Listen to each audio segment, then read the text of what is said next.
Yeah. Got it? Good. Okay, perfect.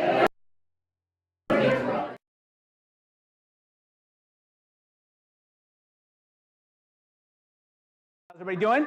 Good. Good. Everybody happy Easter, happy Passover, happy, what else we got? Anything else? Happy agnostic. All right. I'm totally, gotta, what's that? Almost my birthday. It is almost your birthday. I saw today, it's the 8th, right? I look at my list every once in a while and see. I missed my calls on Saturday or Sunday and Monday, so I got to catch up today. So, all right. So,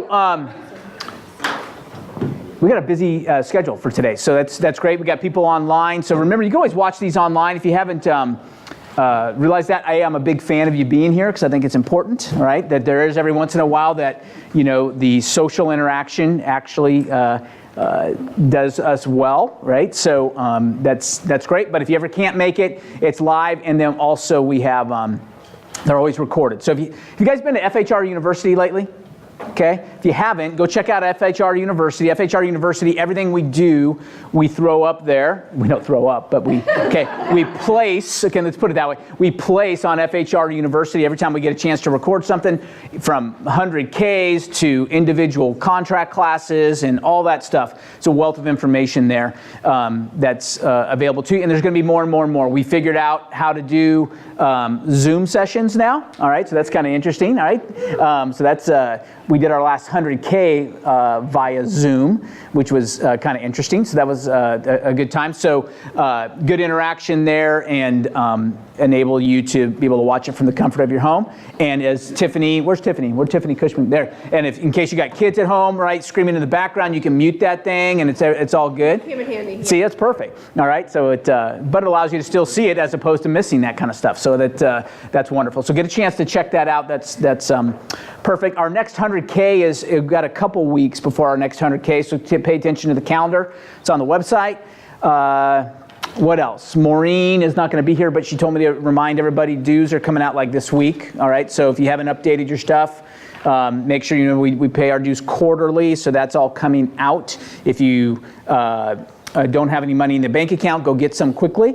Number one, and it's not that much money, but hey, pawn something, all right? And I'm just teasing. You guys are so wealthy, you don't know what to do with yourselves. You're paying the dues in advance. MLS, let me pay my MLS fees till 2022, all right?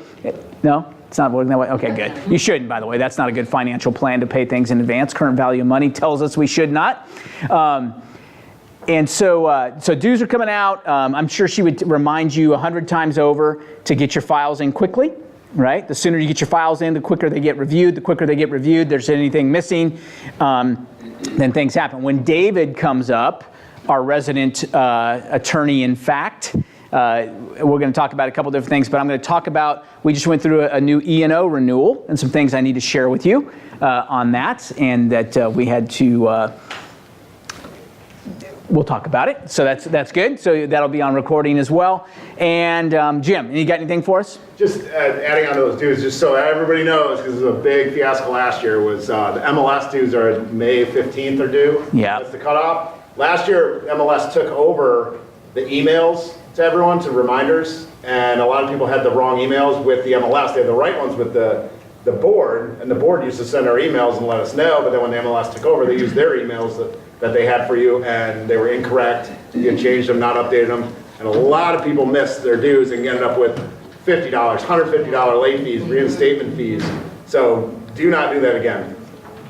If you were... You've been warned. Tom. You've been warned. Let me tell, so everybody knows here, if you change your email address, you need to notify your board that it's changed, because when you change it in the MLS, at midnight, the old one gets put back. Oh. Okay? So every day, there's an upload to MFR MLS. You need to change your email addresses in your board record. Got it. Perfect. Just changing MLS is not satisfactory. No. Okay. All right. It'll keep it in the MLS, but the board will have the wrong. Don't even keep it in the MLS. So you have to change both. Change back. Got it. Okay. Change them both. All right. So you would think they would talk to each other, but I guess they don't. So that's okay. No, when you change it in the board, it automatically changes in MLS. Oh, so if you change it in the board, then MLS will get the message. Correct. Perfect. Okay. Good deal. So change it to the board, whatever your board of choice is, and then MLS will pick that up. Perfect. And just be aware of your MLS dues. All right, they used to do them at the same time as when you're at the first of the year, and now they've spread it out a little bit so you don't get hit with both your association dues and your MLS dues. All right, unless Melissa, you're brand new, so you got to pay it all at one fell swoop. All right, that was always, you come walking in, next thing you know, you're like, wow, that was fun. I just left a $1,200 lighter. All right, okay. So now I got to, I'm negative 1,200 in my profitability here, so let's keep rolling. But that's okay. That's why we come to 100K, so we learn how to get out of that negative $1,200 hole and start making money and get things going there. So good advice there. Tom, you got anything for us while we're on? Since any tech things, you just had your tech thing last week, right? How many of you went to the Tech Expo? Yeah. Okay. 2, 3. 11,000 members in GTAR. Yeah. Okay. 130 people went. Yep. It was fantastic. It was a great learning experience. You need to pay attention to the e-connections that you get from the board. There's a Tech Expo, not this Tuesday, next Tuesday. I believe that the topic is going to be HomeSnap. I'm checking on that now. Okay. And if you don't know what HomeSnap is, you need to find out what HomeSnap is. And that's the one that's every month, right? And that's next Tuesday at what time? Every second Tuesday of the month. Yep. At, from 5:30 to 7:30, and there's pizza and soft drinks. It's at GTAR, at Gitter, at Greater Tampa. Non-Gitter members can still come, though, right? Right. Okay. All right. Gitter done. All right. That's where we get to go on there. So perfect. Thank you, Jim. Anything else you said? No, you're good to add. Yep. All right. Yeah. Sarah. Well, I'll talk about that when we get to Sarah. But we're closed still on that, right? We're closed. Yeah, Michael Mayer, if you've signed up for the Michael Mayer event on Thursday, right? Michael Mayer's the author of The 7 Levels of Communication, the book we read a lot in 100K. If you've signed up for it, you're good, right? If you're not, because I think at first we thought, that's 30, let's say, and then 50, and we opened up registration, and the first time we checked it was like 125, right, or something like that. So There's like we're 140 people going. okay, perfect. In a room this size, that's all right. That's good. All right, bring your skinny clothes. All right, when you come, and we'll all find a way to fit in there. So if you've signed up and registered, you should have gotten an email, right, to remind you that you have. If you didn't get an email, then you're probably on the waiting list if you want to stand outside. Those of you who have free tickets, if you want to go out and sell them, exactly. That you might want to do that. Okay, figure out a way to get it in. What the heck? All right, got to be entrepreneurs out there. There's nothing wrong with that. All right, perfect. All right.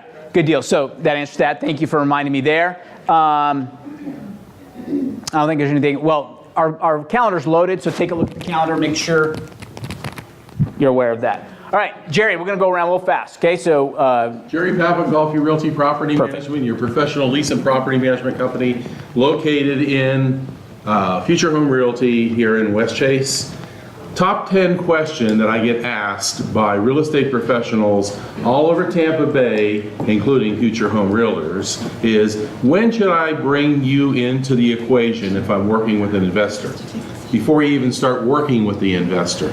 We can help you evaluate those properties for the long-term objective of cash flow from the property. Please don't bring us in after the property's already been closed, etc., because sometimes, and not always, but sometimes that investment property turns into a nightmare, okay?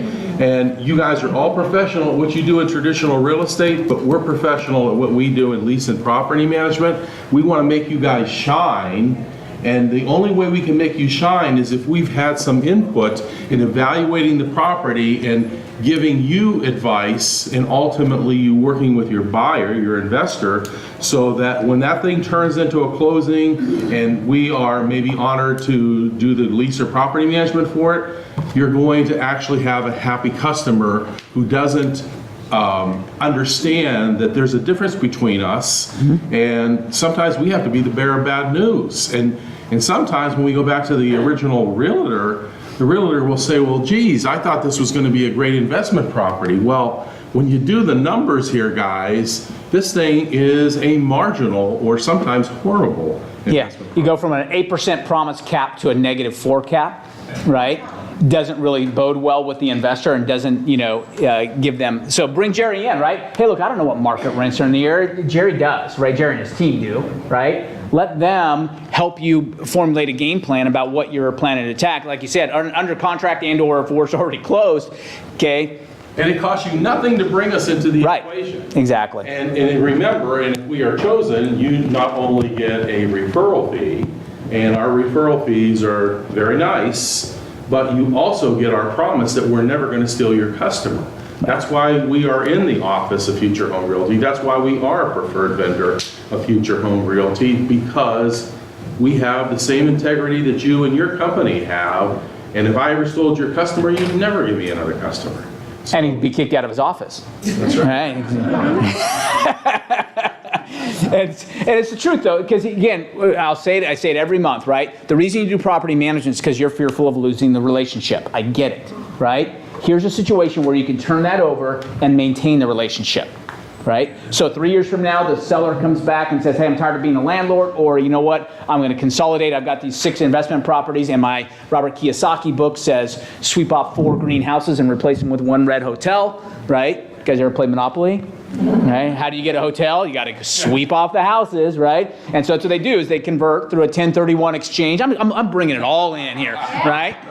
Okay, so they convert through a 1031 exchange into, all right, 1 red hotel, whether it's an 8-plex or something like that, right? And so the beauty is that Jerry says, hey, look, you know what? All these 4 properties you bought through, Rick back in the day. So Rick's the one who referred you to us. So I'm going to call Rick and make sure he knows that, hey, it's time to go list these properties. And we get comments all the time from Future Home Realtors who say, well, you really mean what you say. You're actually calling me to tell me that John Doe now wants to sell off these properties, or he's thinking about buying some more. And we make sure that realtor knows that, hey, you need to reach out to that person. It's a great partner to have on your team, right? I mean, we're all about building our team. When you talk about, oh, I have my team, you may not even have a team, but you have a team, right? You got a home warranty company, you've got a title company, you've got a mortgage company, you've got all these people on your team, trusted advisors to you and your clients, so you do have a team, right? Say, well, I'm going to go with them because they have a team. Well, I've got a team, right? And I've got somebody that if I'm looking for investment, that kind of stuff, right? So that's the whole idea. We want to educate ourselves, know what we don't know, right? Enough to say, hey, look, Jerry, let's bring it in. And you know what? Learn along the way, all right? Say, hey, Jerry, how did you come up with this number of a 6 cap on this? Based on my stuff, I thought it should be more like a 12 cap, all right? First of all, you have to understand what cap means. Okay, right? Everybody understand that? Okay, cap rate. Our newly licensed people remember because they had to use it to pass the test, all right? But those of you who've been around a while forgot all about it. But all that kind of stuff matters. So great. Thanks, Jerry. Appreciate it. You're representing Kevin, right? I'm representing, All right, yes. okay. So if we haven't met before, my name is Jenny Restrepo. I work with Kevin Overstreet over at Insure Title Agency. I have a newly coined role as business development for Baba, Insure Title Agency, and Synergy Title Partners. Nice. So since Kevin couldn't be here today, he wanted me to invite everyone to coffee after this. So if you'd like to join me at Starbucks off of Racetrack, I'll be there, and here's what I'm offering to you. If you have listings and you haven't pulled title yet, we will pull title for you. There's no charge for that. Perfect. Make sure if you've got listings that you have clear title, that there's no issues, because a lot of times stuff can come up and it's easy to take care of, but instead of waiting until you go under contract and now you have this fire that's hot to close, let's pull it right at the beginning at listing. If there's issues, we'll help you correct them. And then you know that that's one less thing that you have to worry about when you go under contract. If you've got some buyers or you're a buyer's agent, I know Tom just mentioned HomeSnap. I did go to the Tech Expo and did the HomeSnap thing. I love it. This is for your buyers who are like, I don't know what street I'm on. There's just this house and I need to know everything about it. So if you haven't heard of HomeSnap, you want to try out HomeSnap, not to steal the thunder of next week, but they spent a lot of time in the class of everyone just downloading it and setting it up. So I will show you and help you. So listing agents, buyer's agents, I have a free gift for you today, plus a coffee. Nice. See? Look at that. Perfect. Good deal. Thank you, Jen. Brian. Oh, I'm going to talk to her later. Oh, you're going to tag team. All right. Very good. All right. Tiffany. Hi, everyone. Countdown's on. Yeah. Oh, yeah. I know his name. Don't tell anyone. I can't tell anybody. It's great to see everyone. I probably won't see you for a while after this, but I just want to thank everyone. We've been getting so many referrals from your buyers and just you personally sending us your business. So I hope that we are blowing it out of the water for you. And while I'm gone, I trust that my husband and everyone in our office will take really good care of you. Awesome. And she's not gonna stay off her emails even though she says she's. I know.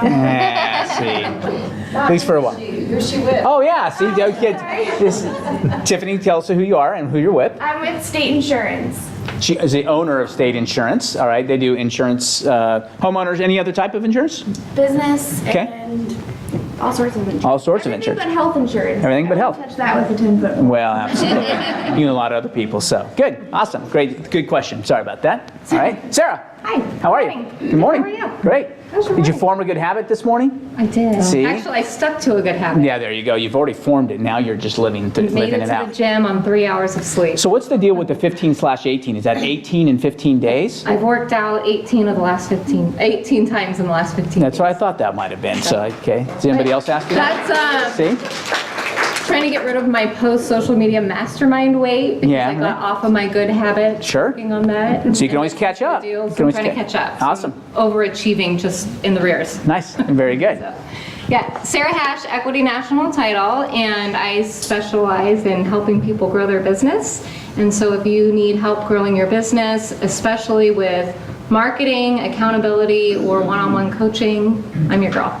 Awesome. Thanks. Good deal. She does a great job, by the way. If you get a chance to get some time with Sarah, it's fantastic. Some of you, anybody here working with Sarah individually at this point? Yeah, Melissa? Very good.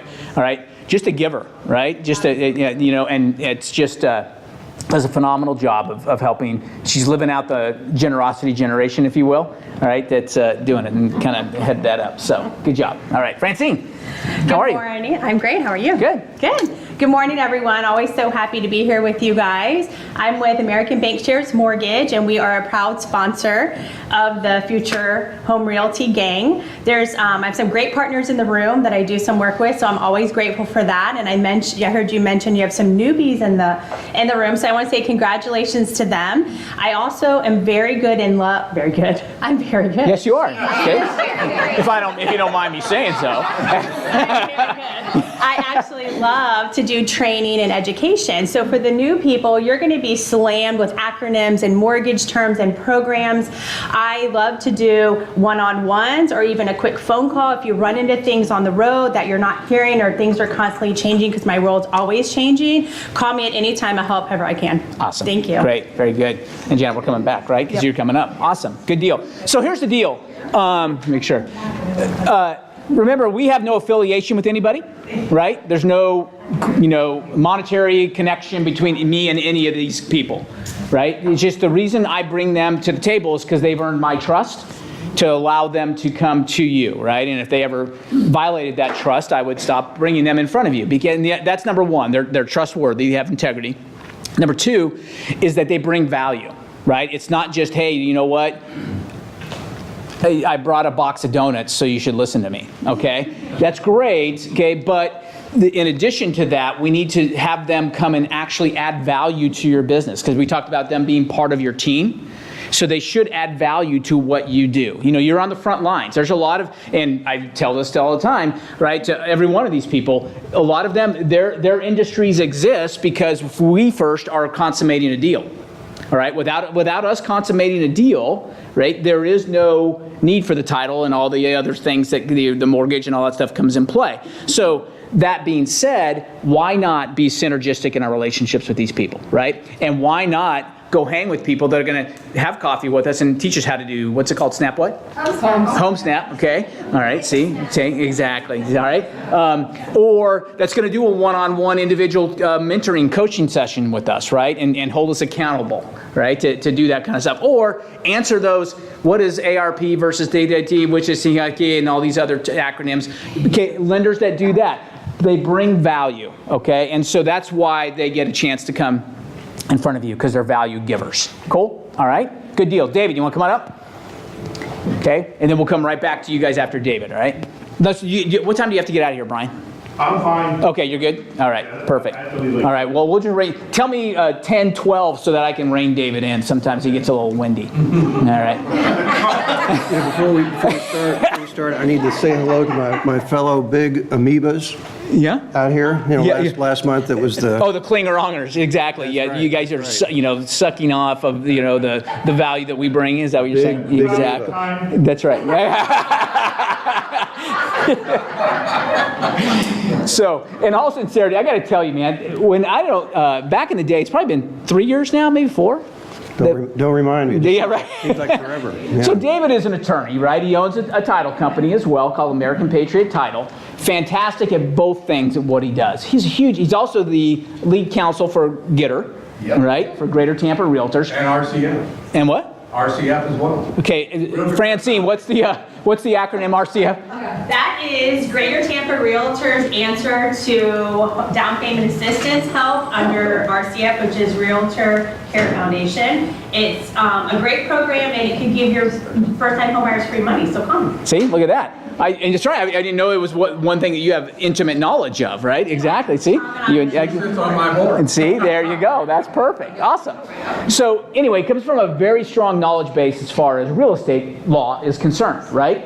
And so with that in mind, it's really cool that his willingness to come and volunteer, and all joking aside, right? Because I don't pay him. There aren't billable hours going on right now. If there were, I'd really shorten his time, right? But This is called sucking up. yeah, right, exactly. But it's also nice that I can call David and get an answer on something that's tight, right? Okay, I got a quick question. He's extremely knowledgeable, right?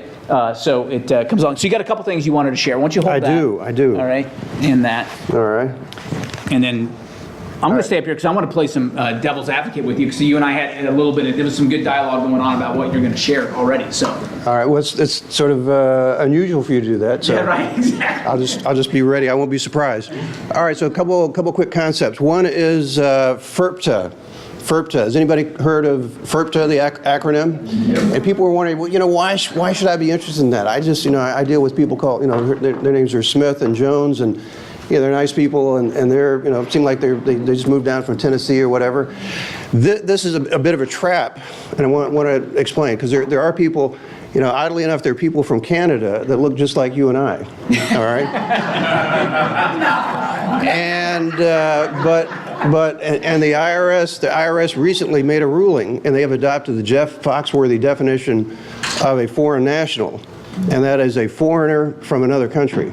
All right? So, but all kidding aside, what we have here is a situation where if you have a non-U.S. citizen, all right, you're thinking, what in the world, where is this, let me go back to sleep. All right, here's the wake-up call. If you are dealing, let's say you are representing a buyer, and you have a seller who is a foreigner from another country, all right, and the deal goes down, and about 3 or 4 months later, your buyer gets a notice from the IRS saying, you, the buyer, who paid the money, paid all the money you were supposed to at closing, you are responsible. You need to send us 15% of the gross price on that transaction, because it is you, the buyer, who is responsible for the payment of any tax, any income tax associated with that sale. And you're thinking, what in the world? This is a little bit too early for David to be talking about concepts like this. Foreign national, 15% buyer pays. But the IRS a long time ago figured out that, hey, if we require the seller to pay the tax, and ultimately they're required to, and 98% of the transactions dealing with a foreign seller, the seller pays it at closing or sets some money aside. But if for some reason that money is not paid, then the IRS does not go after the seller, because where is the seller? Being a foreign national, foreign national is, of all things, in another country. And the money is in another country, and the IRS says, hey, we tried that once and it didn't work. So we're going to put the obligation on the part of the buyer to pay the tax, all right? Okay, let's repeat that one more time, so everybody understand that. FIRPTA, Foreign Investment Real Property Tax Act, right? Yep. That the seller is responsible for. It's like a seller's capital gain, if you will, think of it that way, okay? That they're foreigners, so the IRS has no legal authority over them that you would like on a typical tax return, right? Because they're not filing a U.S. tax return. So they put the burden on the buyer, right? That says, hey, look, if it's not collected, then it's the buyer's fault, and the buyer's coming out. Now, if you represent the buyer, you being me, right, because I'm the broker, right? And there's 1,300 up plus now, all right, of you going out there writing these deals. you write a deal that's done in this manner, and the buyer gets hit with a 15% of the gross sales price, not of the gain. The gross sales price. The gross sales price, before commission, before so a $800,000 deal, we're talking $120,000. I can do 15% in a heartbeat, especially when it's something I'm looking at as an E&O claim, right? $120,000, and you think the buyer's gonna be real happy that you didn't bring this up and remind them of it, or make sure that this was addressed. This is huge, okay? Huge. Nick? How? Yeah, it's a good question. Yeah, I mean, I understand the why. Yep. Is there not circumstances where foreign nationals have US-based companies that they own, and these properties are in turn owned by those companies? Could be. There's a lot of what ifs, right? So, Okay. I mean, how would we know, even if we sold a house that was owned by a foreign national, if it was under XYZ investments? Well, and that's because, all right, and why you guys hate all the additional paperwork that we are requiring, right? Another form, okay? Blanking form. This is being recorded, so we'll clean it up. My kids watch it later, so. They really don't. They can care less what I do. It's like, Dad, is our food? That's all I want, is our food? All right.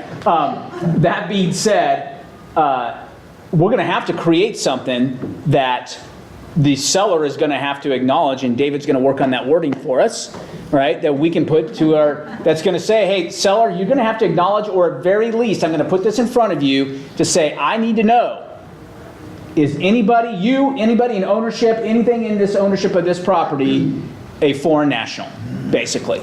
Because we have to ask that question, even if their name's John Smith, right?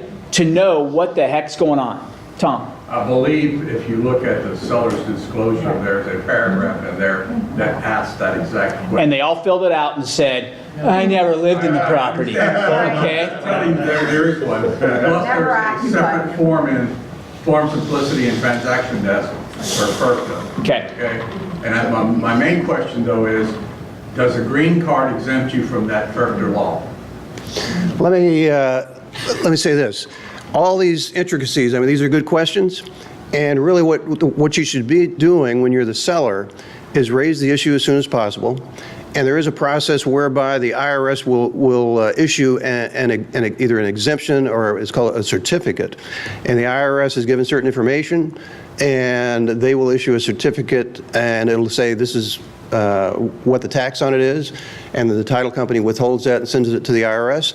But the key is to put the burden on the seller to either provide that certificate, or the title, bring it to the title company's attention.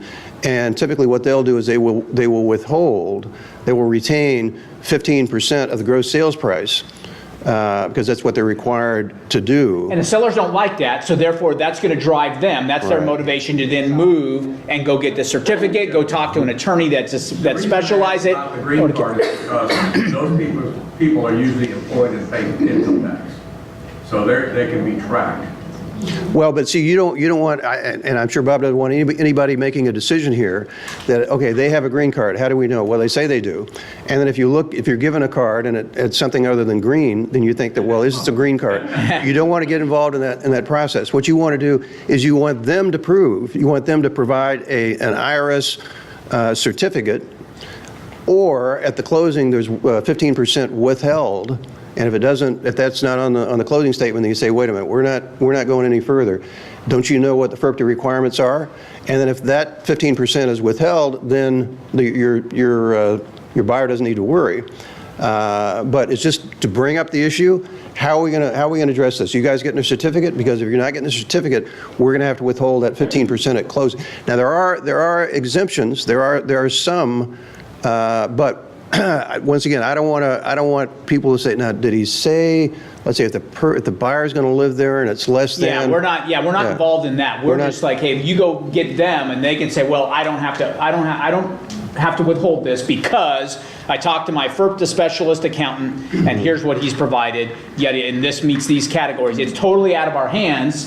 So when they come back to us and say, how come you never brought it up? A, we did bring it up. Look at all this documentation. And B, we were told by people higher up than us, because we're not accountants and we're not, attorneys, that this was all covered. So if you got an issue, move right on else, okay? You move on your issue to somebody else. Sarah? David, could you explain why a buyer might not want to sign and do the withholding? Sign the who? Why a buyer might not want to sign FERPTA and do the withholding?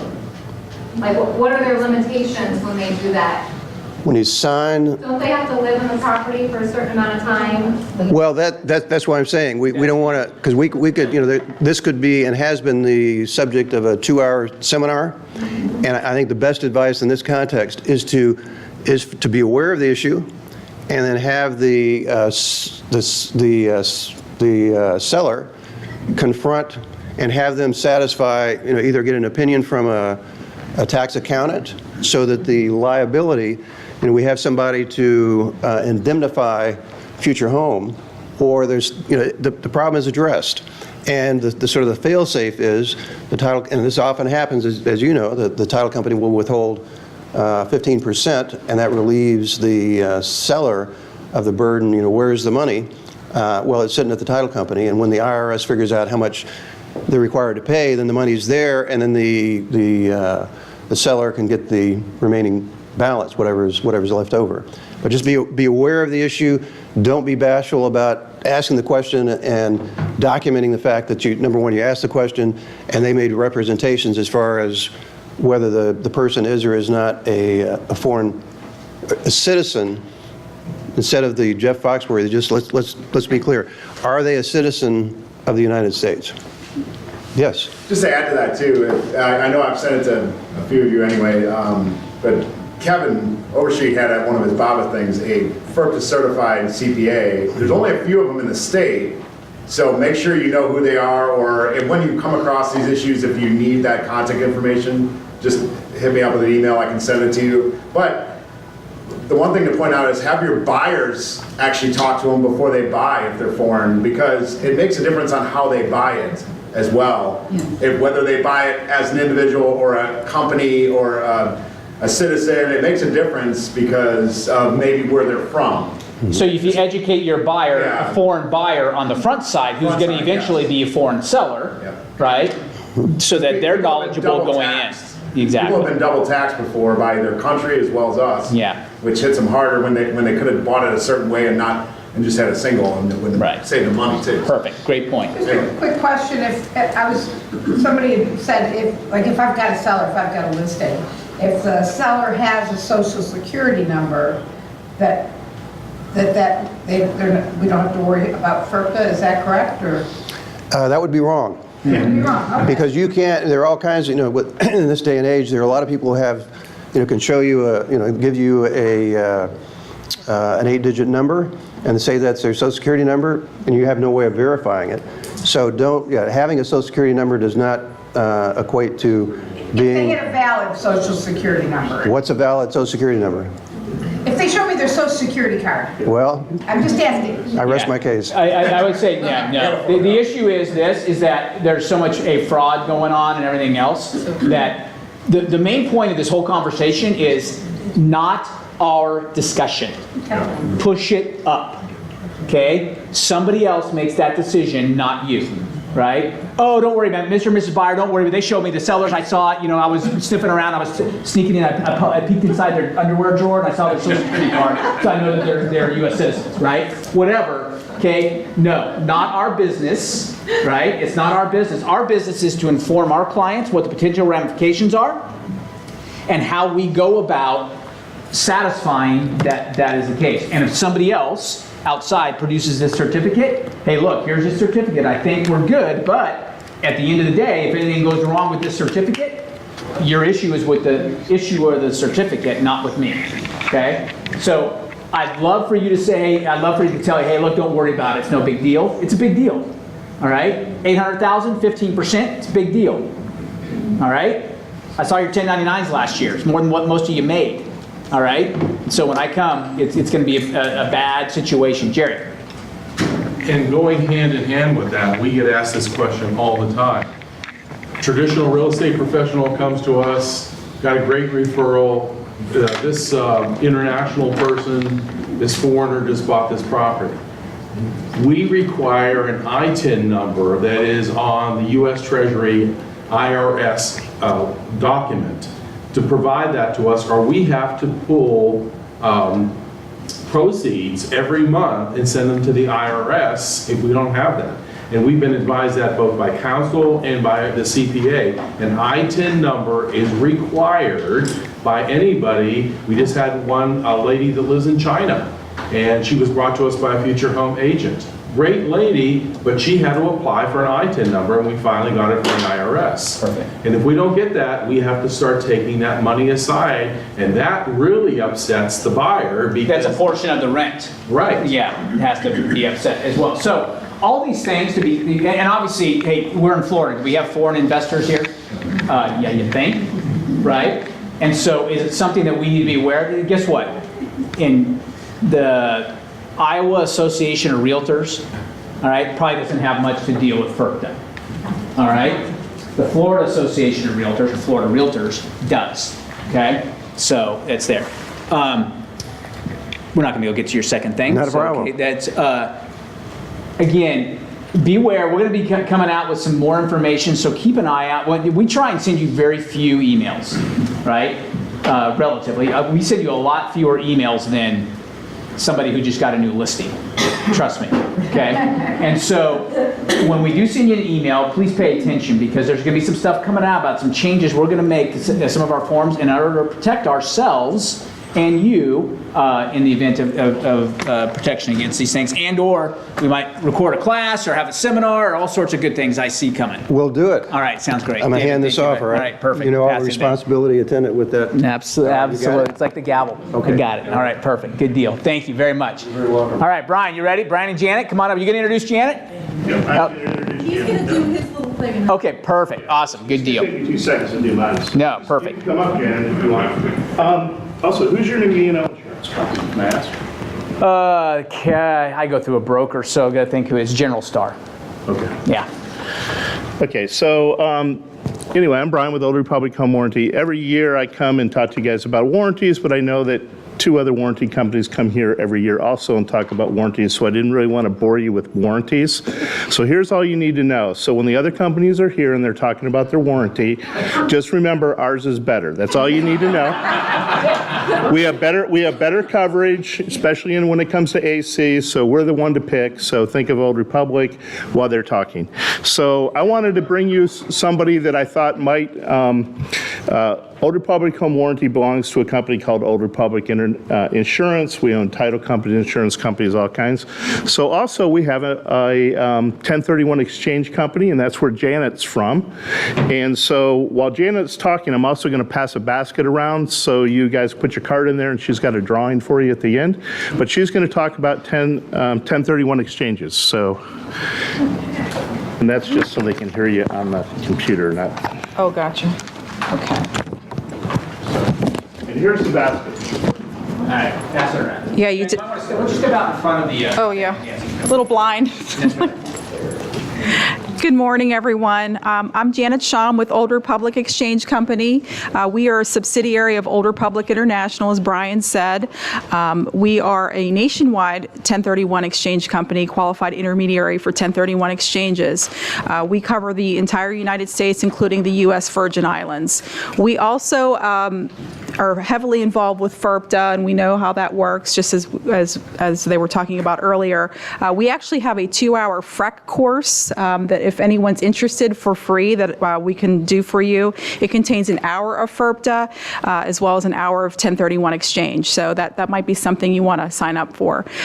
Also, if you connect with me on LinkedIn, I'll be advertising a webinar that we're putting off this month on April 18th at 10 a.m. We're doing a live webinar. It's 30 minutes. It's a non-credit webinar. So you could either, log in for something like that. It's for free, or you could sign up for the FREC course, whichever one you would like to do. How many here know what a 1031 exchange is? Okay.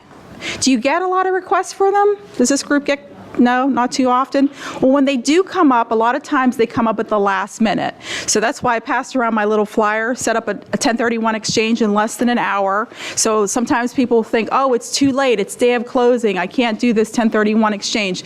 More often than not, you can. So just contact me if you're ever in that kind of situation. A lot of times people will come into the transaction and they already have a QI retained for the transaction.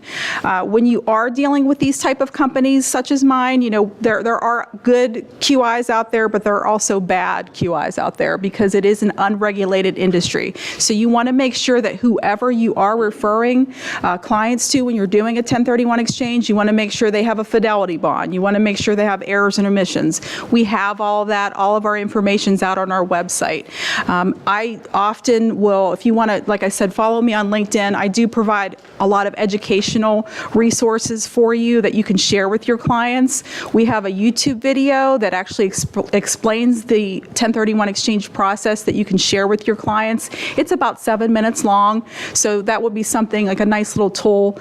When you are looking at 1031 exchange, you definitely want to consider this when you're looking at these transactions, because this is going to help you grow your business as a realtor. I mean, not only are you growing your business, but you're able to help your clients defer taxes, capital gains taxes. So the way a 1031 exchange works, just so you guys know, so if you're working with a client, they have an investment property. It doesn't have to be a large commercial building or anything like that. It could literally be your neighbor down the street selling a rental property, but they want to buy another piece of property. The way it works, they could sell one property, a large property, and buy two, and maybe they're income producing properties, so they're spreading their wealth a little bit. So they could have one property selling for two, selling two properties for one larger property. They can use it for vacation homes. I mean, there's a lot of possibilities with the 1031 exchange, and the way it works, once they go to closing on their first property, they call it the relinquished property, they have 45 days to identify their replacement property. So it's important when people are considering an exchange that the exchange agreement be in place prior to closing. They can't do it after closing because that invalidates the exchange. There are, like I said, you really have to be careful because it is an unregulated industry.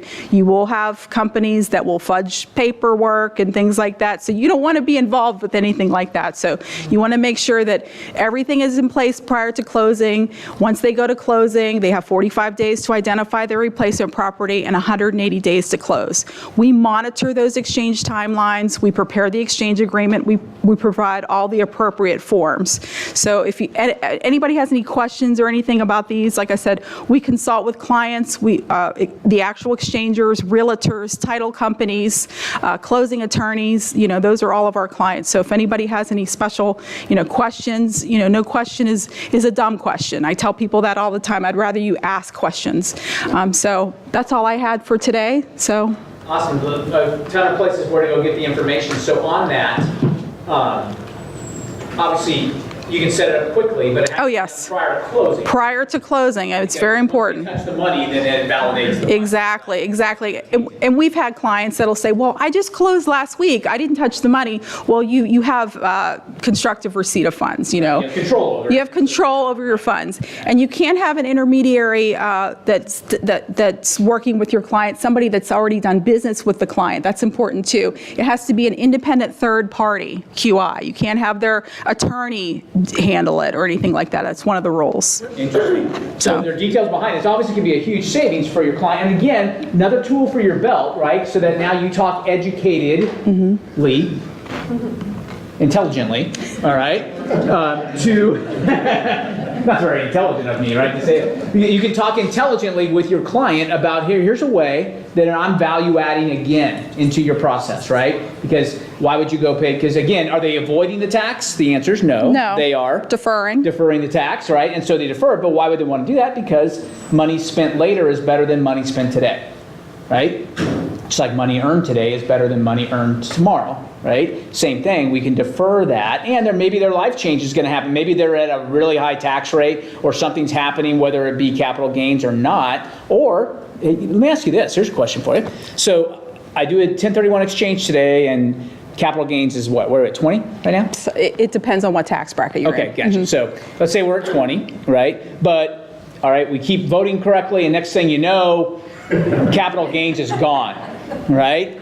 Capital gains is gone 15 years from now. So when then I do say, hey, look, now it's time to go ahead and forget these 1031, let me undefer these things, because if I defer, am I taxed still back at the 20? The original property that you... Why'd they write that into the law? Well, when you think about it, okay, here's the thing. So what most people do... What if it goes up? I still get it at the 20? You would pay the capital. Say you sold a property for $100,000. Yep. And then like 5 years down the road, you know, you're done with doing... That was my gain. Yeah. Well, no, that's based on the contract sales price. Okay, so I'm not price sure of what 100. you're... Yeah. Okay, gotcha. So $100,000, that you do like 5 exchanges down the road. The last property you end up with is $800,000. Right. If you say, oh, you know what, I want to be done with these exchanges, I want to sell this property outright. If you choose to do that, you would only pay the tax on the original $100,000 property. Got it. Okay. Yeah. So All right, you're in a better position at that point. Okay. And what a lot of people do is they use it for estate planning. You know, that they basically just do these 1031 exchanges until they pass away, leave the property to their heirs at a stepped-up basis. So that's another possibility too. Fair enough. So, and when you're the realtor, when you're thinking about these, you know, you could have 4 or 5 different properties wrapped up into one exchange. So if you're working with a seller that's doing these and they do them regularly, you know, that's a lot of commission. It's going to help you grow your business. It's going to help your clients save taxes. So they defer taxes, but we don't defer commission. Right, exactly, We make the commission exactly. today. Taxes come later, that's between them, but we get the commission today. You had a question? LinkedIn handle, LinkedIn, handle. it's just Janet Sham. at Janet Shaw. I'm not sure, is there a handle for LinkedIn? I'm not that savvy, I just, Just search by your name. yeah, if you just search by my name, you'll see it on there. You have a Yep. card there, right? Yeah, you have my card. Cool. Yep. Awesome. Anybody? Any other questions that were around here? Everybody put their the cards are here? Okay. Yeah, we got to make sure, okay. Let me grab the, Well, hopefully that was more interesting than talking about it. Well, and plus, everything we need to know about home warranties is that Brian is best and everybody else is wrong. Exactly. All right. do you want to announce the winner into this? Oh, that's right. I got to roll out. Okay. The winner is 51. That's not my card, Bob, try again. What's that? It's not my card. That's not yours. That would be Henry. We call him Hank White. Henry White. All right.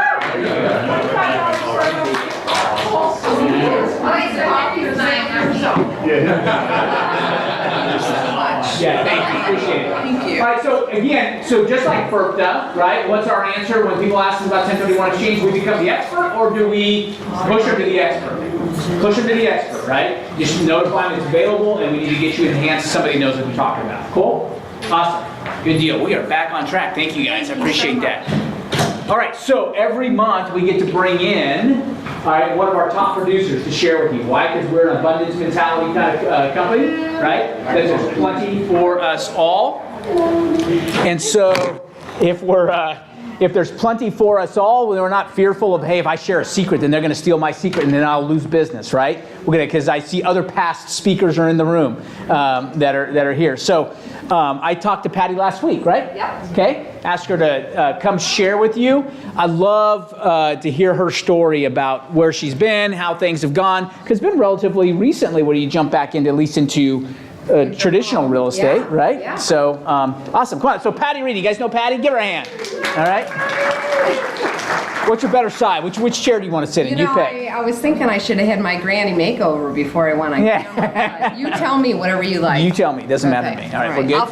I'll face my jammer group here. That's right, exactly. See? That's right. Over here too, All right. so. Here, I'll let you hold that because they can usually hear my voice on this thing from a distance. I brought my little cheat sheet, Awesome. but maybe you want it too. I do, and again, that's font's not conducive to me without, there we go, exactly. My text font on my phone keeps getting bigger. How's that, Jim? Can you hear me okay? Oh, I can hear you fine. Okay, awesome. Good deal. So, she snapped a picture of this, and I saw this yesterday, right? Fantastic stuff. So, before we get into this, though, I want to tell us a little bit about you, career, industry, where'd you come out of, how long you've been doing this, has always been sales, that kind of thing. Yeah, sure. I started out working actually as an assistant for a home builder, and I had retired from a previous career, and I was doing a lot of flipping, a lot of investing. I started investing in real estate when I was about 21. Nice. That's a long time ago. And 6, 7 years ago? yeah, at least. That's right. So anyway, I got asked to be a little model minder, and I always say that was my favorite job. You know, $8 an hour, just say hello to everybody. But as I was cleaning up one day, I came across the salesperson income for the year. Yeah. And my eyeballs were like saucers, and I thought, this is simple. Yeah. I got this. There you go. So anyway, it kind of just tempted me to think, you know what, I can do this. So it was a great company. They paid for me to get my license. They put me through school, and I was planning on going on with that company.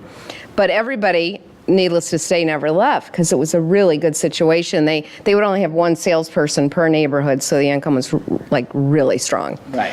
So I said, I guess someone's going to have to die for me to get the job. Exactly. And then someone did die. You know,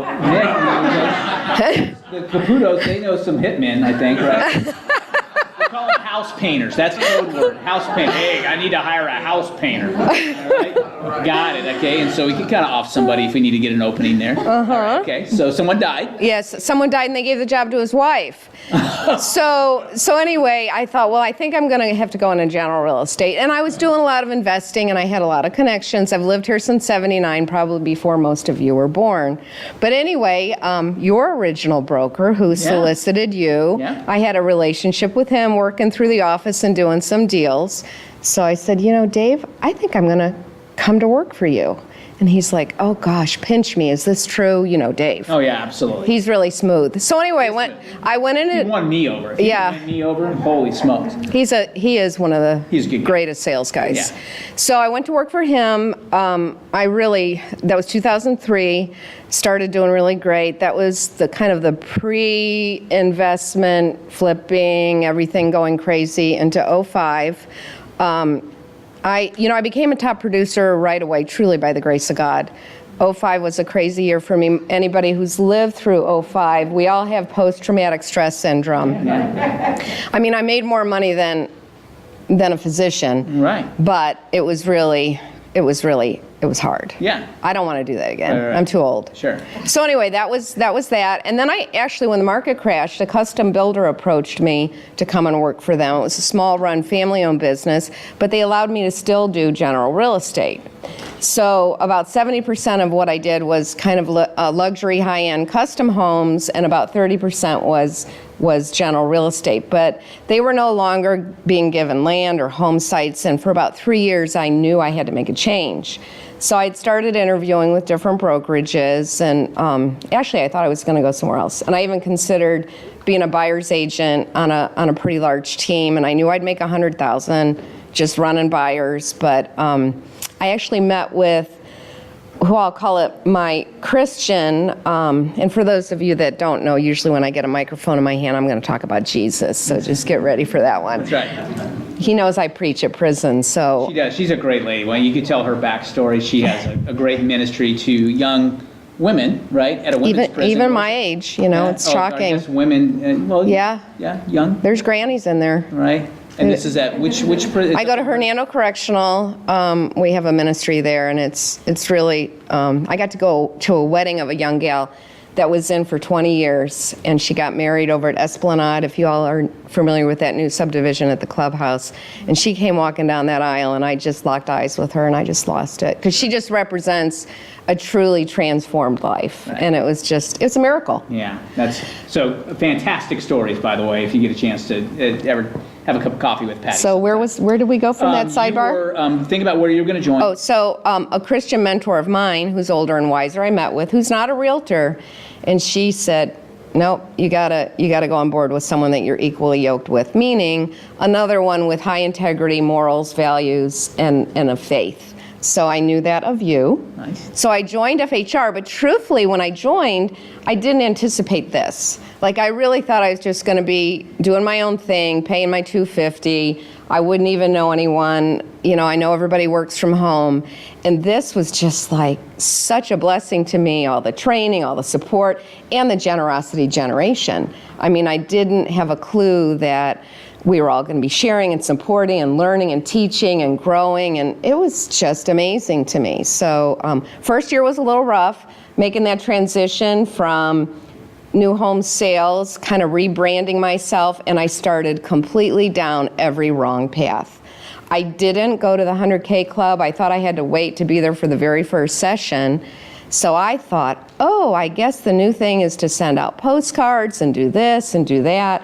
And I spent $1,500 on postcards that I later found out are run by the Scientologists, which really sent me to Mars. And then I got like 3 leads. One of them I turned down. I got a listing out of the lead, but I actually declined it because it was just, the lady was really crazy. And so we all, Bob taught me that in the 100K, like sometimes you gotta let go. You're hanging on because you got that commission breath. And I thought, I can't do this. This is neighborhood I'm trying to farm. I want to get a good reputation. This is going to be my first sale in this neighborhood. So anyway, it was a little rough, and I went to 100K, and I was super inspired when I came to the meeting here and listened to Beverly, who I sometimes like to call Barbara. And that's all right. Call her what you want, just don't call her late for dinner. And she was really just talking my love language of just connect to people, connect to your neighbors, connect to your friends, let everybody know. You don't have to say, I want a referral. Do you know anybody that wants to list their house? Be in your car, contact your old buyers and sellers and say, hey, I was just thinking about you today. And the other thing I was doing, and it was really good for me to be in all the trainings and go to all the things, but I was like Bob said, how many bagels can you eat? And I realized that I was sitting in some of these classes for 5 and 6 hours, and I thought, if I take that same 5 and 6 hours and hit the road, like I need to just hit the pavement, and by that I mean just get out, meet old clients for lunch, call up my old clients, just get out in the neighborhood, refresh my memory with every new construction site that's out there. About 12% of what I sell is new construction, FYI. I love new construction, and if you are not taking your clients to builders, you're missing it, and they're gonna go without you, and you're gonna lose out on commission.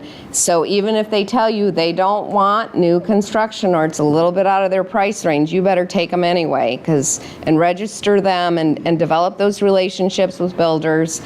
And it's like a new car. Yes, you're paying a little more. I buy a used car, I don't buy a new car, so I get it, but you just better make sure that you let everybody know about it, because you're a huge benefit to them for new construction.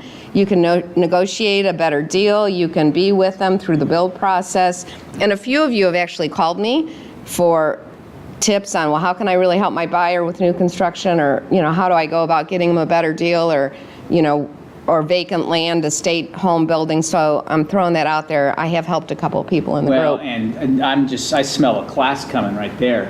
Seriously. And we can just record, even if I just teach you and I can show you how to record it from your own computer at home sometime. Yeah. Just, hey, look, let's get it up there, because there are advantages, right? And there are ways that you can value add when you're bringing somebody to new construction, because sometimes it's kind of a difficult, like, okay, so why would I even bring you in? Yes, right? yes. Or if you're not value adding enough, then they've gone and visited a blog, says whatever you do, if you do bring a realtor in, then 2.5% of the 3% needs to come back to you as the buyer, because they're not going to do anything. So there are blog, Henry, there's probably on that blog, right? That we talked about earlier, right? That these consumers have these things. So why not learn to say, hey, here's why you need me? Yes. And she's seen it from the other side. Yes. So who better to teach the class than, who better to be a public defender than somebody that's been a good defense attorney, all right? It's the opposite. Opposite, right? Prosecutor. District attorney, thank you, that's what I was looking for. Thank you, yeah, prosecutor, thank you. So, awesome, good deal. So now it revolutionized. Now, so you started reaching out to your people, and yes. What happened? I went from truly that first 6 months at FHR, I had 2 sales. But I had my first 6 months of my previous job. They were good. They were good sales. They were $400,000 homes. But, I remember meeting with the accountant. Your recommendation, by the way, Bob's got a great accountant that he works with. And him and my husband saying, we got to totally change your PA and change your, contributions and change, because you only made this. And I'm sitting there going, is this what it's going to be like? I really thought maybe it was. Mm-hmm. And then I just started, you got to stuff that funnel, right? I integrate real estate conversation I integrate two things when I talk to people, and I'm not pushy about either one, but I talk about the Lord and how He's changed my life and what He's done and who He is. I throw those seeds out to everybody I meet, but I also integrate real estate conversation with everybody. Our daughter used to live in Ohio. She's getting ready to move back. Woohoo! Answered a 6-year Nice, prayer. that's awesome. But on the plane a lot, and my kids said to me, Mom, people don't want to talk on the plane. They want to put those little earbuds in their ears, and they don't want to talk. And I said, honey, I don't bother them. Whoops. I just ask questions. And if they want to talk, then I talk to them. But I'm not pushy. So long story short, I started talking to the guy next to me, asked him some questions. He said he lived in Trinity, rent an apartment. He might think about moving full time. He was working still in Cleveland. He calls me 5 months later and says, hey, I don't know if you remember me. I met you on a plane. And I'm like, oh yeah, of course I remember you. Sure, absolutely. Anyway, he bought a nice little house for me, like $300,000 house. He was an awesome buyer. He closed right after Irma. It was a crazy deal. But again, it was just because I brought it up in conversation, asking him questions. I was out for a walk in my neighborhood. The turkeys are crossing the street, and I was afraid that the lady coming couldn't see them. So I step out in the street, and I'm like waving, make sure you stop your car. And she pulls up and said, oh yeah, I love the turkeys, blah, blah, blah. And then she said, Now, if it had been November, all right. Let's get you. Who needs to go to Publix? All right, absolutely. Okay. Yeah, look at Renee. Her heart's bleeding already. Pretty skinny. That's true. So she said, oh, I wanted to buy in this neighborhood, but I ended up buying somewhere else, but I'm thinking about buying here. And of course, I didn't have a card on me, and I almost died. And now my new phone holder has a card holder on it. Nice. And so she said, oh, just drop a card off at my parents live back here, and I thought I'd remember their last name, and I didn't, and I was going crazy. But I did say to her, I have a small ad in the neighborhood newsletter. About a few weeks, month ago, I get a phone call. She goes, I remember you told me you had an ad in the newsletter. And she called me. Her and her fiance bought. I got the listing, and I might get a buy-sell of the neighbor referral. It was all just me bringing it up in conversation, stopping her for the turkeys, letting her know I was a realtor, and you just got to. You could have been in class. So one more. Okay. So I get a phone call last week from a California buyer. And I'd been out sick 3.5 weeks. I was even in the hospital. And I came home, and I'm answering the phone, and this gal calls, and she was calling on my listing. But meanwhile, she called another agent, she told me, that said he was in class, and that he would call her when he got out. The second one said he was fishing, and he would call her later. And she said, you're sick, and you answered the phone. I want you. Mm-hmm. So another one, she's going to be a $350,000 buyer. I talk to her, you got to talk to her almost every day. But, it was a great lead. And it was all from answering the phone. So I'm old school on a lot of stuff. And that's why I thought a lot of things I was going to have to learn would be new. But even what Beverly said, it just brought me back, go back to your roots. Go back to what worked in 03, 04, 05. Go back to the beginning. Yes, we have all this tech, website, Facebook, blah, blah, blah, CRMs, email drips, but go back to what worked for you. And that's what I did. You guys understand, right, what she's saying is that, and I hope you guys know this, that relationships are key, right? Huge, right? I'm revisiting just for some other things that are going on. There's a lady by the name of Ruby Payne. Any educators in the room? Any former educators? She did a lot of studies on poverty and how different people learn and what they're coming from and how you can. So it's specifically to educators, right? But in that, they've learned that the people that are able to pull themselves out of poverty are people that have had some positive relationship at school, right? That the educator has taken a step outside, and it's not just, hey, look, but actually they feel like they have a relationship, better relationship than they do at home. And what you guys know is that when are robots going to replace us? When are, all this stuff? You know what? call me and I'm gonna knock on wood, all right? But we are the last bastion, all right, of things that can be replaced. Because it is such a highly emotional transaction. Yes. Right?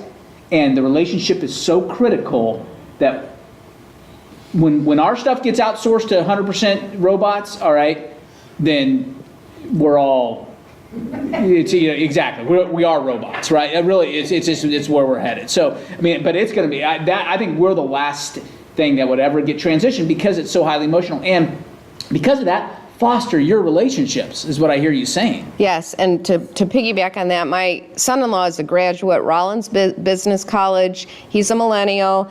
You know, he would be the first one to say yes, you know, high tech, this, that app, go on your app, do this on your own. And he said no.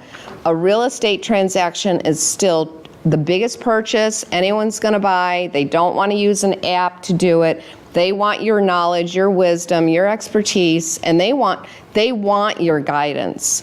So, you know, as long as you have that confidence, and if you don't have that confidence, get yourself trained up for whatever, you know your buyer, know your territory. If they're asking you to go to a neighborhood and you don't know it, learn it. I mean, I had a buyer that I did 2 deals with downtown St. Pete. I don't live in downtown St. Pete. You know, it was like another planet to me. I felt like I was in Manhattan, but I learned it. Mm-hmm. I mean, for $1.2 million, you're going to learn it. It beats a sharp poke in the eye. Holy smokes, right? Jiminy Christmas, right? And how do you learn? But you go do it. And what better thing than on-the-job training where you're going to potentially make 36 grand? And go preview it, you know, do your research, go down there, make trips. You know, we have a new agent here from Houston, and she got thrown into it. And she said, I just went and did it. I didn't know where Venice was, but I drove down there and learned where Venice was. So, and she was willing to do that because she hadn't made a deal yet. So know your territory. You can learn and be prepared and become an expert for whatever it is you need to become an expert at. It's perfect. Yeah, and know your client. You know, we all say buyers are liars, but I just say that we haven't found a property for them that they love. And you asked me about my numbers. I do about 50-50, which is, I guess, a little unusual for a top producer. Which is listing to buyers, you're saying? Yeah, okay. I do 50% of buyers. I don't know if I have an emotional need that needs to be filled.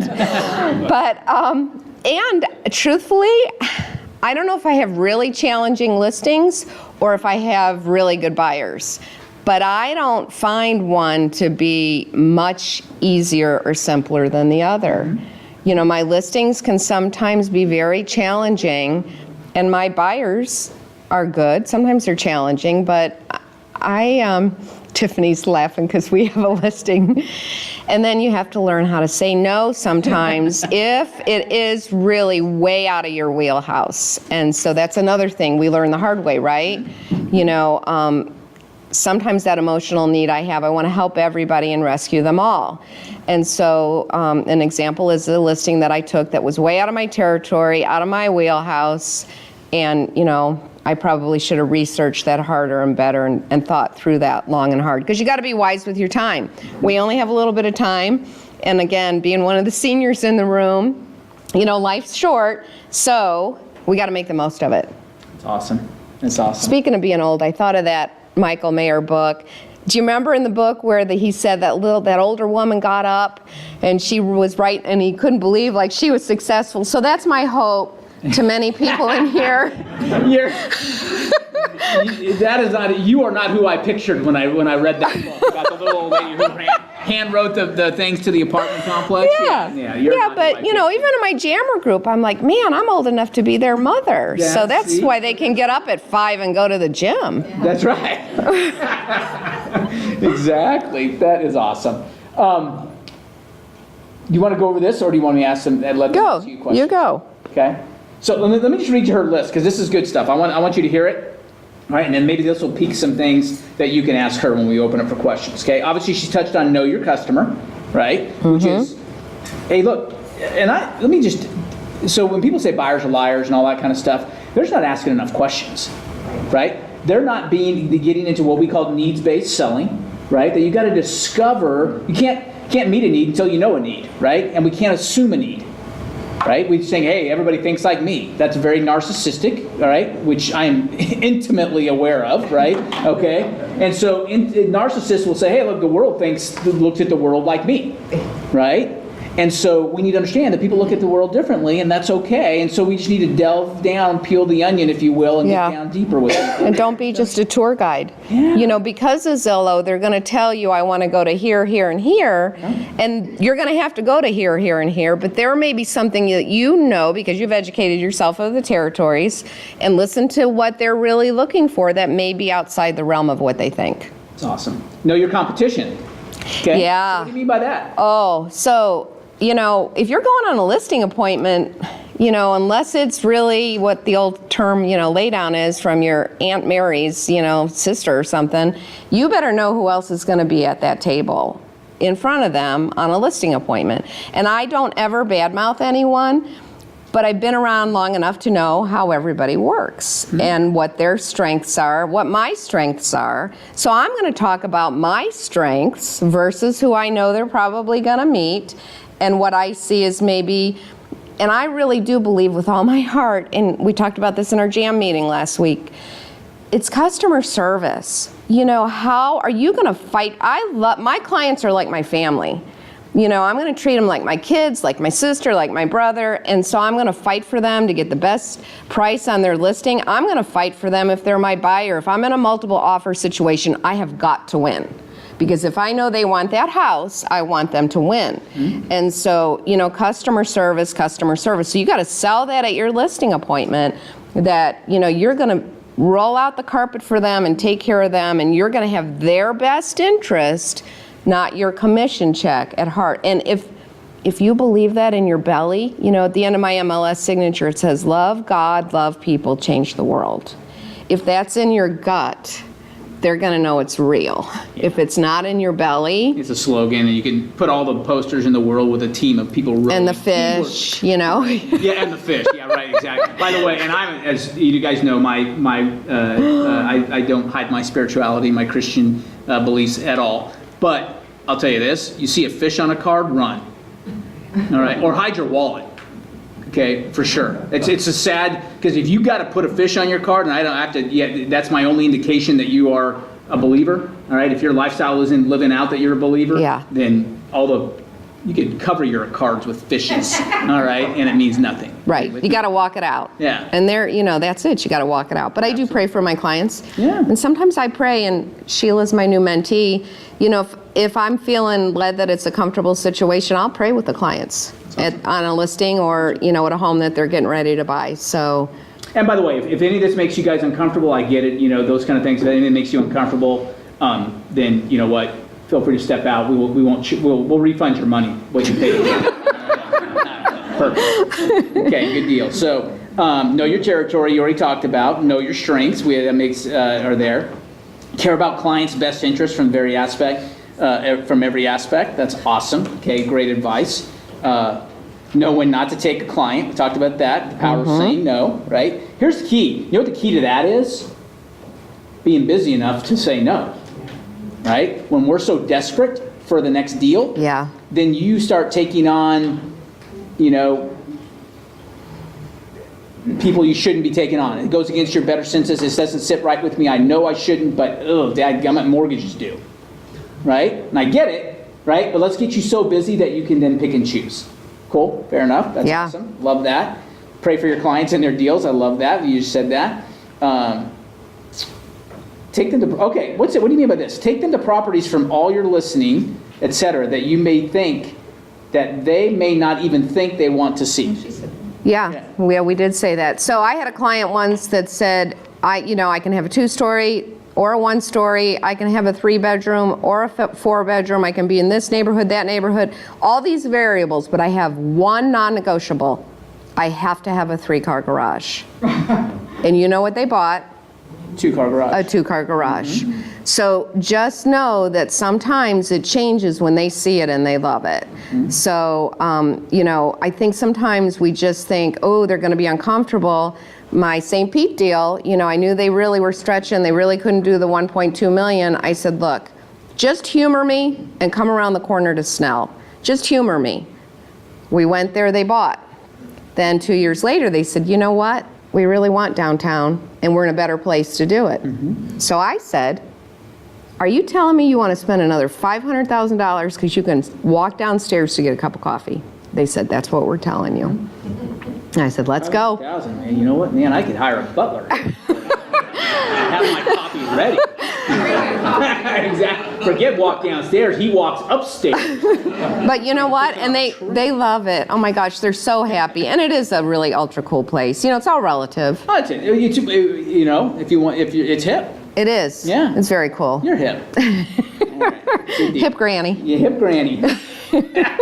Always prepared to write a contract, even a car? Please, can we talk about that? Yeah. Oh, this makes me crazy. I had a listing, 7 offers, you know, multiple offer situation. I can't tell you how many clients said tomorrow morning, or I'm going to meet the client at the office because I was with them. They want it, but we've got to go back or meet at the office, or I've got to get everything over to them. And I'm like, are you kidding me? Like, and I get that the whole e-sign and DocuSign, and it's such a beautiful PDF. And it's so easy to read, and we can send it to the title. We can send it everywhere, and it's just the right size.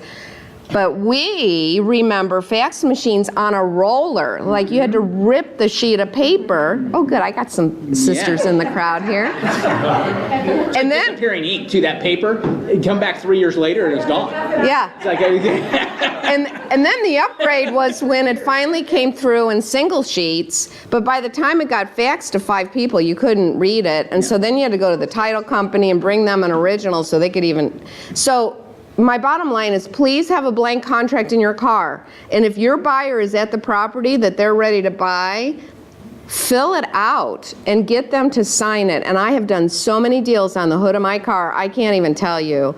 And, you know, I partnered with a gal who kind of mentored me in my early career. She was a developer. She went back and forth to Tennessee 2 weeks out of the month. She would call me to help her, mostly vacant land. She gave me such an amazing shot. I can't believe it, but I didn't know anything about vacant land. She said, are you willing to take people out and ride through an orange grove in a Jeep and look at a plat map? And I said, yes, I am. And so I took them out, I drove around, I wrote the contract. She said, you wrote the contract? Yes. Was I not supposed to write the contract? No, that was good. So we just had that thing going. I took in the boom, she gave me a buyer, $2.something million house, show him the house, he loves it. I'm like, you want to go to contract? And I know that's really not the way you're supposed to say it. Do you want to go to contract? But he signed the contract, and I called her up and said, we got the contract.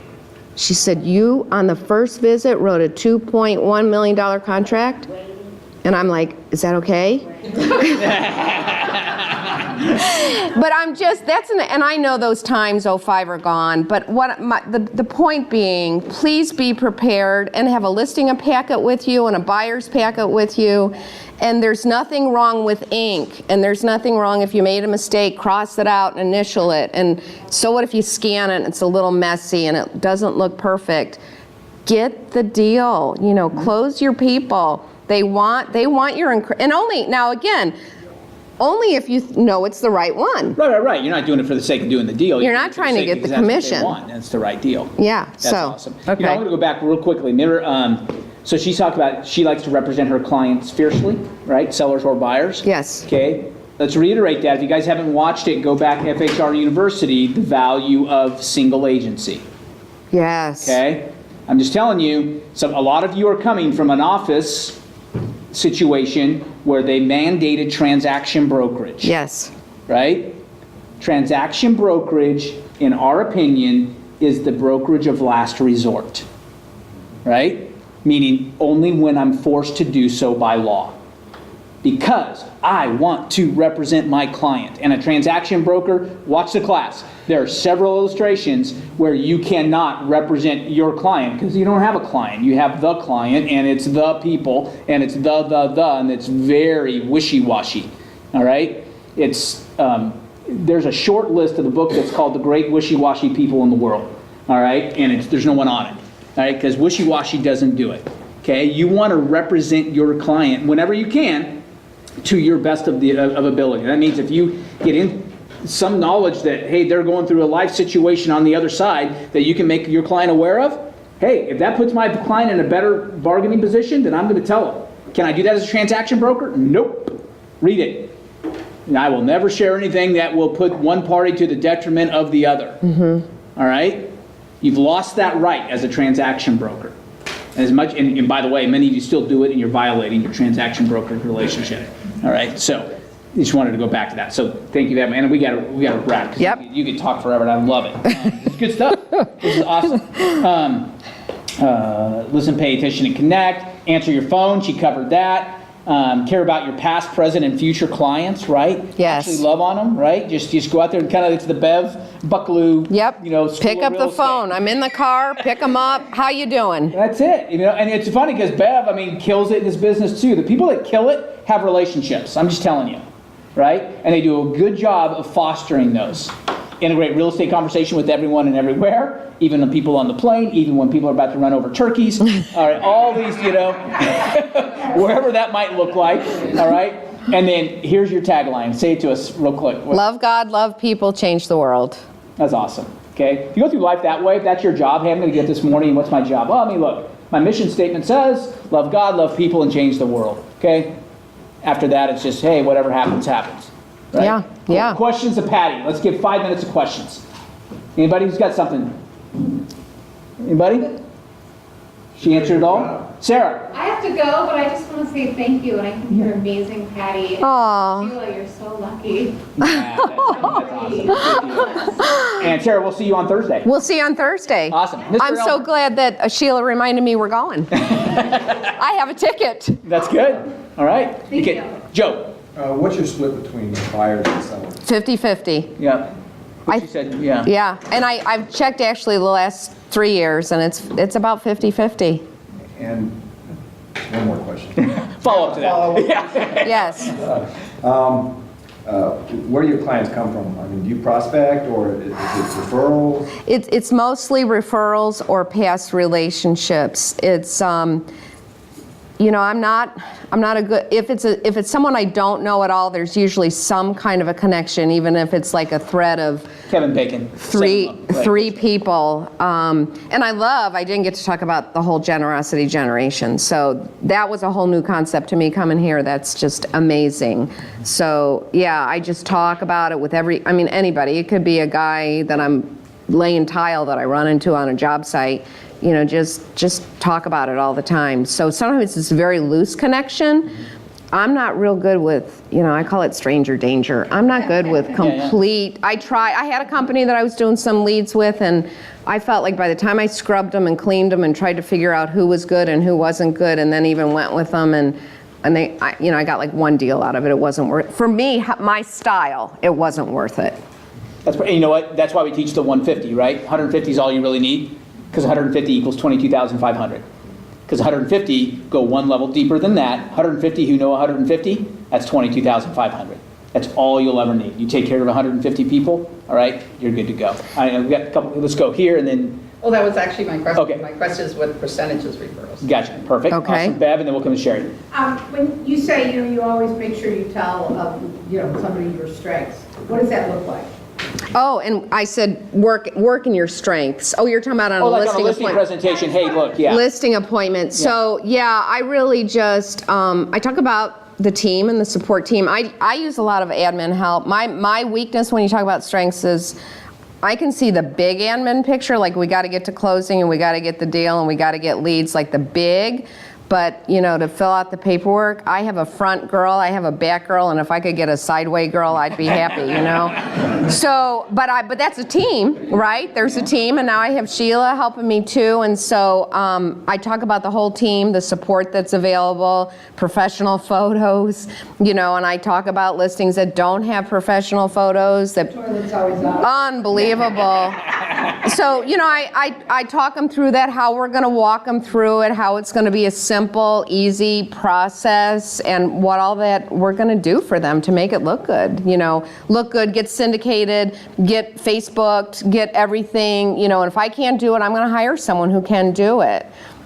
So, because that's not my strength, and that probably is something I need to, I'm tweaking a little bit to make it even grander, but as some of the gals in our jam sessions said, they spent a small fortune on stuff, and again, get back to customer service. Awesome. Thank you. Good deal. Great question. Sherry? I was going to ask you, do you have a transaction coordinator? Yes. Like a buyer's agent? All of the above. I believe you should have a transaction coordinator even if you're only doing one deal a year. If you're brand new, I think personally, what if you screw up? At least she's a layer of protection. Like you forgot that, oh my gosh, home inspection period's overdue or whatever. So I'm a very big advocate of that. I know a lot of people want to control their own transactions and they don't like letting go. So I think it's like anything, you just got to find the right fit. That's perfect. Great question. Great question. And even if you are brand new and you just say you hire somebody early, don't be afraid to be involved in the process too, because obviously you want to know, right, what your expectation is out of a closing coordinator, right? And if you have no idea, it's like, I don't know, go do what you do, right? That's okay. But then you still got to know. So great question. Anybody else? Number 5. We're going to finish in pretty close on time, guys. Yeah. Great job. Give Patty a hand. That was awesome. Thank you. Thank you. Thank you. So much.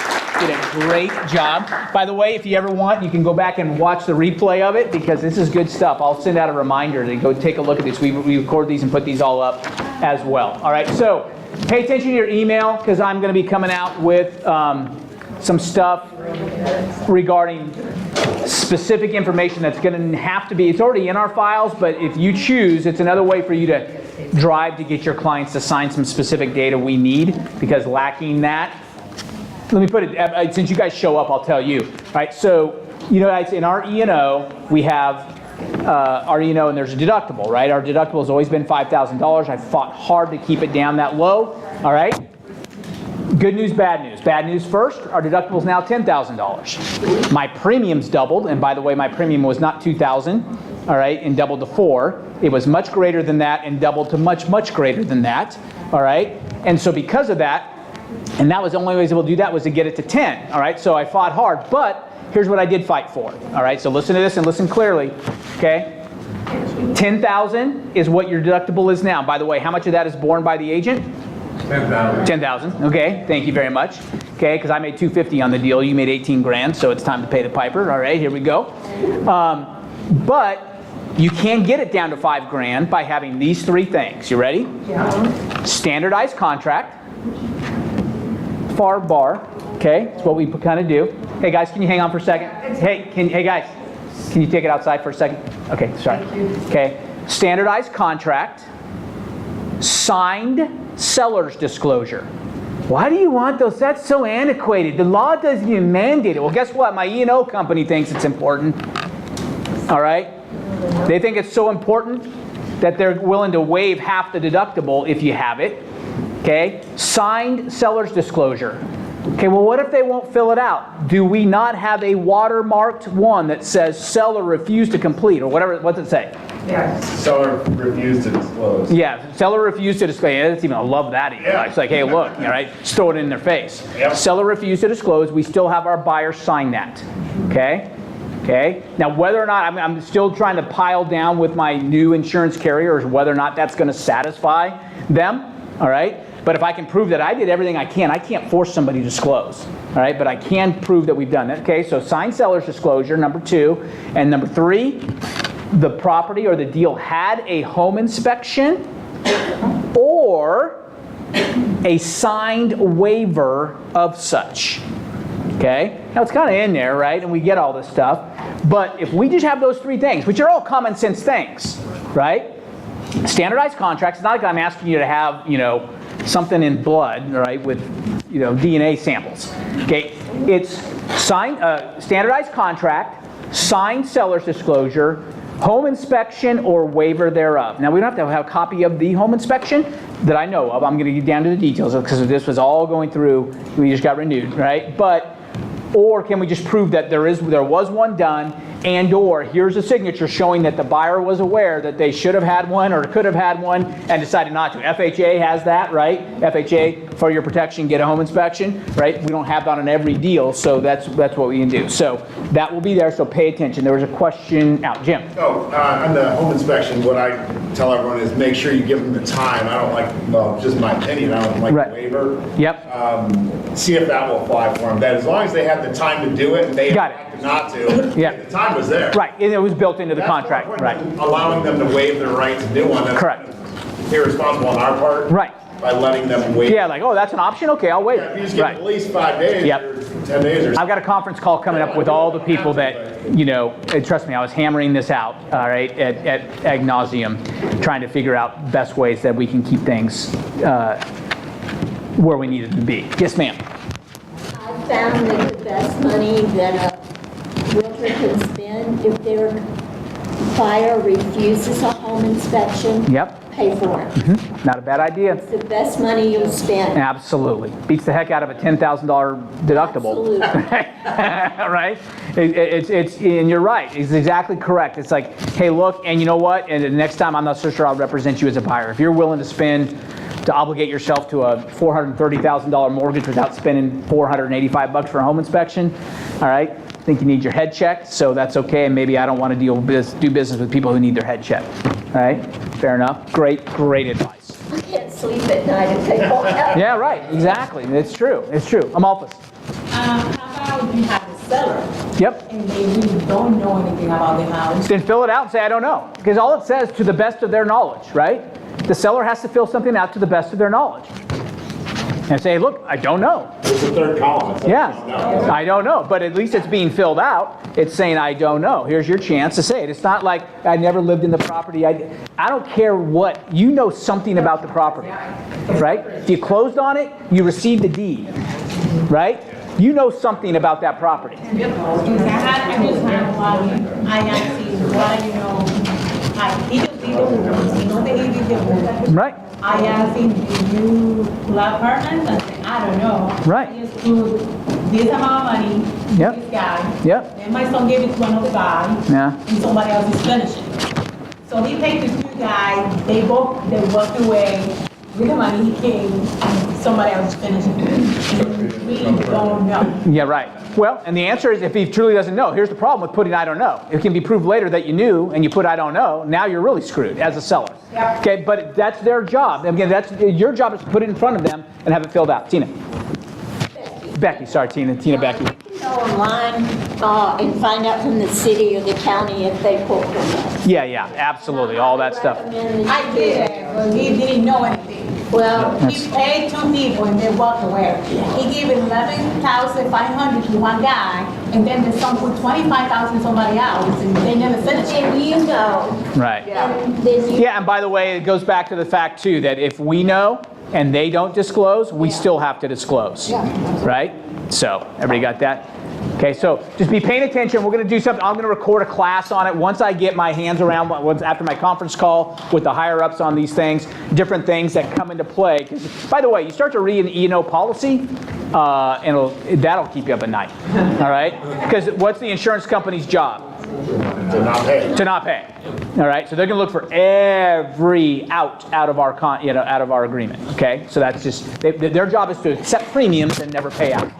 All right, that's what that's the whole idea. That's how they're profitable. That's right. Okay, that's right. Cool. All right, any other questions I can answer, Tom? I just want to confirm the Tuesday CUG user group is going to be on HomeSnap. It is going to be a HomeSnap. Understand that when you put HomeSnap in your phone and you send it to a client, it's branded to you. Awesome. Just like anything else.